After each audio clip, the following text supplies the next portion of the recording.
আপনি কি জানেন যে মেন্টালি স্ট্রং হওয়া কাকে বলে? 1914-এ থমাস এডিসনের ফ্যাক্টরিতে আগুন লেগে যায়।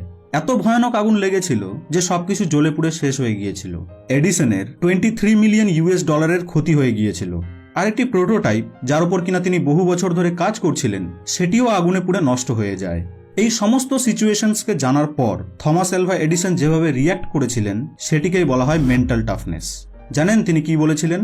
তিনি বলেছিলেন যে থ্যাঙ্ক গড, এতদিন ধরে আমি যতগুলি মিস্টেক্স করছিলাম সেগুলি জ্বলে পুড়ে গেল, ভালোই হলো, এবার আমি একটি ফ্রেশ স্টার্ট করতে পারবো।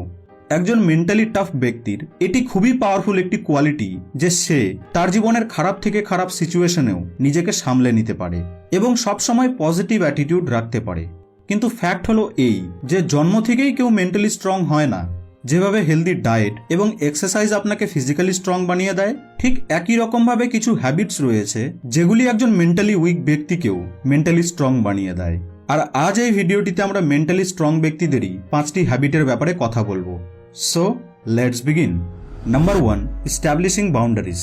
মনে করুন তো, লাস্ট টাইম এমনটা কখন হয়েছিল যখন আপনাকে এমন একটি কাজ করতে হয়েছিল যার কারণে আপনার সেই দিনটির সম্পূর্ণ শিডিউল, সম্পূর্ণ প্ল্যান, সম্পূর্ণ কাজ নষ্ট হয়ে গিয়েছিল এবং পরে দিনের শেষে আপনার আফসোস হচ্ছিল যে ইস, যদি আমি তখনই সেই কাজটিকে বারণ করে দিতাম তাহলে হয়তো আজ আমি আমার বাকি কাজগুলিকে ঠিকভাবে করতে পারতাম। যদি আপনার সাথে এটি প্রায়ই ঘটে তাহলে সরি, আপনি হয়তো অতটাও মেন্টালি স্ট্রং ব্যক্তি নন। একজন মেন্টালি স্ট্রং ব্যক্তি তার বাউন্ডারিজ অর্থাৎ তার লাইন অফ কন্ট্রোলকে জানে। সে জানে যে তাকে কোন কাজের জন্য হ্যাঁ বলতে হবে আর কোন কাজের জন্য না বলতে হবে। সে জানে যে তাকে কোন কনভারসেশনে অংশগ্রহণ করতে হবে আর কোন কনভারসেশনে চুপ থাকতে হবে। সে জানে যে তাকে কি খেতে হবে আর কি খেতে হবে না।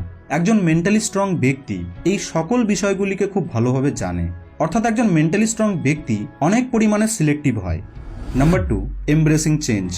আপনি হয়তো জানেন যে ঈগলই হলো একমাত্র পাখি যে কিনা 70 বছর বাঁচতে পারে। কিন্তু এই 70 বছর বাঁচতে হলে প্রতিটি ঈগলকেই একটি কঠোর সিদ্ধান্ত নিতে হয়। কারণ 40 বছর বেঁচে থাকার পর একটি ঈগলের পায়ের থাবা আর অতটা শক্তিশালী থাকে না যে সে সেই নখ দিয়ে কোনো শিকারকে ধরবে। ও পায়ের নখ ও থাবা খুবই দুর্বল হয়ে যায়। এছাড়াও তার তীক্ষ্ণ ও লম্বা ঠোঁটও বেঁকে যায় এবং তার ডানা এত ভারী হয়ে যায় যে সে ঠিকমতো উড়তে পারে না। কিন্তু 40 বছর পর এটাই হলো এমন একটি সময় যখন একটি ঈগলের কাছে কেবলমাত্র 2টি অপশনস থাকে। 1, হয় সে এভাবেই মারা যাক। 2, সে তার লাইফের একটি পেইনফুল সিচুয়েশনকে অ্যাকসেপ্ট করুক। একটি ঈগলের জীবনে এই প্রসেসটি 150 দিনের হয়। আর এই প্রসেসটির জন্য ঈগল কোনো পাহাড়ের শিখরে গিয়ে বসে পড়ে এবং সেখানে সে তার ঠোঁটটি দিয়ে ততক্ষণ পর্যন্ত পাথরে বাড়ি মারতে থাকে যতক্ষণ পর্যন্ত না তার ঠোঁটটি ভেঙে যায়। আর তার এই পুরনো ঠোঁটটি ভেঙে যাওয়ার পর সেখানে একটি নতুন ঠোঁট তৈরি হয়। যখন নতুন ঠোঁট বেরিয়ে আসে তখন সে তার তীক্ষ্ণ ও শক্তিশালী ঠোঁট দিয়ে তার পায়ের নখগুলিকে ভেঙে ফেলে এবং নতুন নখ গজানোর অপেক্ষা করে। যখন নতুন নখ বেরিয়ে আসে তখন সে তার নখ এবং ঠোঁট দিয়ে তার পুরনো ডানাগুলিকেও কেটে ও ভেঙে দেয় যাতে সেখানে নতুন ডানা গজায়। আর ফাইনালি এই বেদনাদায়ক 150 দিন পার করার পর একটি ঈগল তার নতুন জীবনের নতুন যাত্রা শুরু করে দেয় এবং নিজের জীবনের বাকি 30 বছর বাঁচতে শুরু করে দেয়।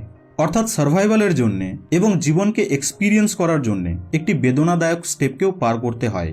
কিন্তু দেখুন যে যখন বৃষ্টি হয় তখন সকল পাখিরা নিজের প্রাণ বাঁচানোর জন্য কোনো আশ্রয় খুঁজে বেড়ায়, কিন্তু কেবলমাত্র ঈগলই হলো এমন একটি পাখি যে কিনা বৃষ্টি থেকে প্রাণ বাঁচানোর পরিবর্তে মেঘের ওপরে ওড়ার সাহস রাখে।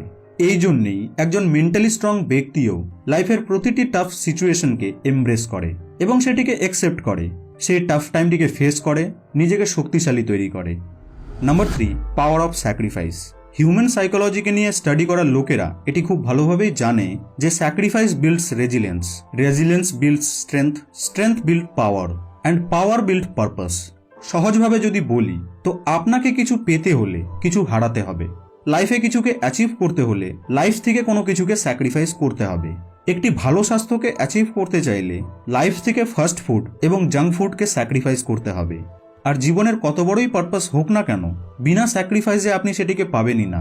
হতে পারে সেই স্যাক্রিফাইস কোনো অ্যাডিকশনের, গেমের বা সোশ্যাল মিডিয়ার। স্যাক্রিফাইস তো আপনাকে করতেই হবে। আর মেন্টালি স্ট্রং লোকেরা স্যাক্রিফাইসকে কোনোদিনই ভয় পায় না। Number 4, embarrassing failure and mistakes. যদি আপনার এটা মনে হয় যে ইলন মাস্ক হলো এমন একজন ব্যক্তি যে তার প্রতিটি বিজনেসেই সাকসেসকে মাথায় রেখে প্ল্যান করে, তো আপনার এই ধারণাটি একেবারেই ভুল।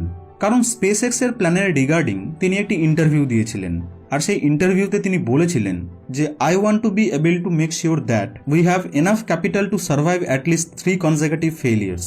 যদি আপনি একটু ধ্যান দেন তো পাবেন যে তার এই থট প্রসেসটি ক্লিয়ারলি বলছে যে মেন্টালি স্ট্রং হওয়া মানে এমন নয় যে আপনি শুধুমাত্র সাকসেসেরই প্রস্তুতি নিতে থাকবেন, বরং মেন্টালি স্ট্রং হওয়ার মানে হলো এই যে আপনি ফেলিয়ার্সের জন্যও যেন ততটাই ওপেন এবং রিড থাকেন।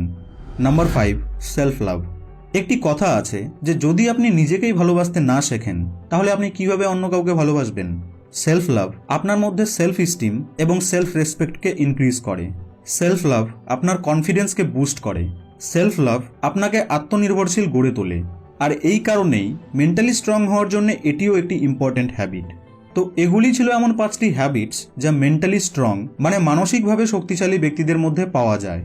যদি আপনিও একজন মেন্টালি স্ট্রং ব্যক্তি হতে চান তাহলে আপনাকেও নিজের মাইন্ডসেটকে ঠিক এইরকমই বানাতে হবে। ভিডিওটি ভালো লেগে থাকলে লাইক এবং শেয়ার করতে ভুলবেন না কিন্তু।